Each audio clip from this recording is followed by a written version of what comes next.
आपको नमस्कार चैनल की ओर से। आपका शुभ नाम?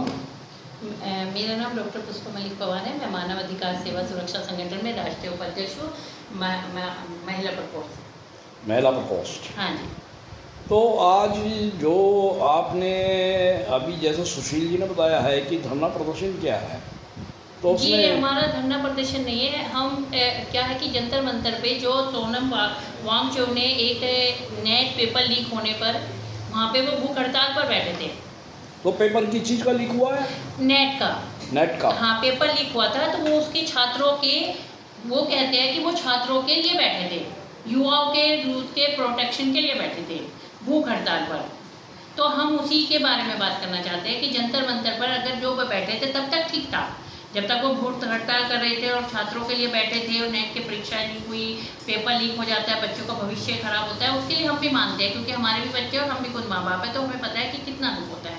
बच्चा तैयारी करता है उसके बाद, लेकिन जब तक वो चल रहा था ठीक था। लेकिन उसके बाद वहाँ पर जब से ही राजनीतिक पार्टियों ने आना शुरू किया, फिल्म इंडस्ट्री वालों ने आना शुरू किया, या कोई भी अदर इंसान ने वहाँ पे आके बात करनी शुरू की, फिर उसके बाद सबसे बड़ी बात, ये हमारी एक कॉकरेज पार्टी है, कॉकरेज जनता पार्टी बनी है जो उसको, वो कॉकरेज जनता पार्टी कहते हैं। एक जन सिर्फ ये कह देगा कि जो बेरोजगार लोग हैं वो तो कॉकरोच की तरह है। कॉकरोच उन्होंने इसलिए नहीं कहा था, इन्होंने इसका उल्टा बना के और अपने आप को, इसने जो अमेरिका में बैठे हुए थे, इन्होंने इसको कॉकरोच पार्टी का नाम दिया और इंस्टाग्राम से इसको चला दिया।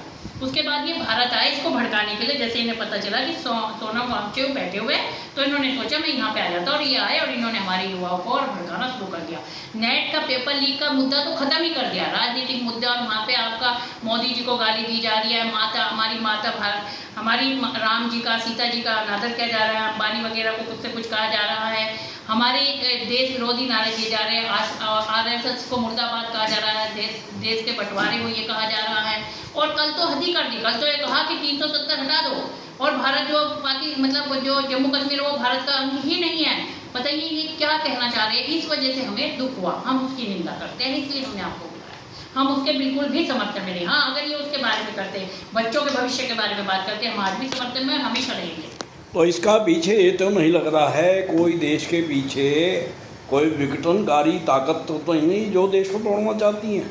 हाँ, कहीं ना कहीं तो हमें लगता है, क्योंकि देखो जो वो कॉकरोच जनता पार्टी का है, आपने हमने वीडियो भी देखी, काफ़ी कुछ देखा, वो वहाँ पे खाता हुआ पीते खेलते सब कुछ कर रहे थे, लेकिन वो कभी भी उसने, आप उनसे ये पूछो, अगर आप इतने इंटेलिजेंट थे तो आप भारत में थे, आप वहाँ जॉब करने गए, बिना पढ़े लिखे तो नहीं गए होंगे, आप वहाँ जॉब कर रहे हो ना, आपके पास, आप गरीब तो नहीं थे, गरीब होते तो आप यूएस से नहीं जा सकते थे, क्योंकि मैं भी नहीं जा सकती यूएस से, तो आम आदमी भी यूएस से जाने की नहीं सोच सकता, तो गरीब कैसे सोचेगा? इसका मतलब आप संपन्न थे या आपके पास कुछ था, तभी तो आप वहाँ जाके जॉब कर पा रहे हो।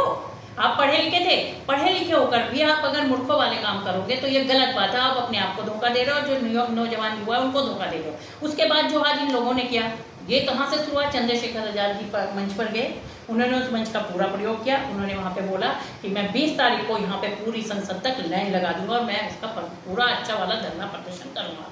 उसी की वजह से आज वो सब हुआ, और वहाँ पे इतनी तोड़ फोड़ हुई, वहाँ पे पत्थरबाजी की गई, वहाँ पे सब कुछ किया गया। अगर वे छात्र थे और वे युवा थे तो उनके पास पत्थरबाजी और वो करनी शुरू करी उन्होंने, और उसके बाद उन्होंने उनको मारा, जो हमारी जवान है, जो हमारे पुलिस वाले हैं उनको मारा। क्या वो किसी के भाई बाप बेटे नहीं है, वो किसी के पति नहीं है, ये कोई देश के बेटे नहीं है, वो युवा नहीं है।